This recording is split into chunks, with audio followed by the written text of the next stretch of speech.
If you've been blessed enough to get out of a bad relationship, rebuild your life and move forward, that's a great thing because it means that you've taken enough time to love yourself more than you've been attached to the situation that you used to be in. And that's a problem for so many people is they stay attached to bad situations for a long time, do themselves a lot of emotional damage, sometimes physical damage.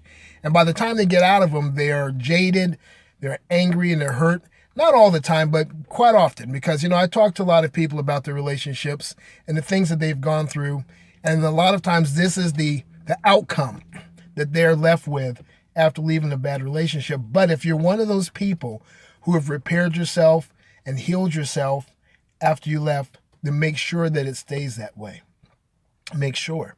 You know what? Because you don't want to live in the past by staying with a person that you shouldn't be with in your present.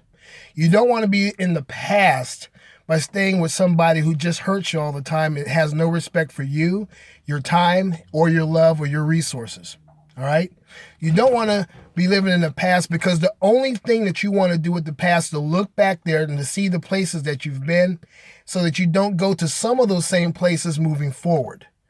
That's the only thing that the past is good for, is it teaching you a lesson that whoever it was that you had to separate yourself from for the good of yourself, the good of your heart and your emotional state and your peace of mind, you should remain separated from those people forever if necessary.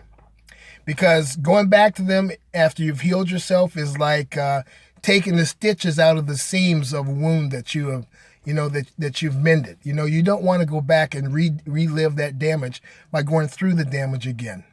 So many of us have done that, but it's not necessary. Learn to love yourself first, foremost, and always. And situations and people who create those types of situations will not be a factor in your life. Well, my name is Dave Thomas III. I'm the author of my little book of truisms, and this has been your moment of truth for today.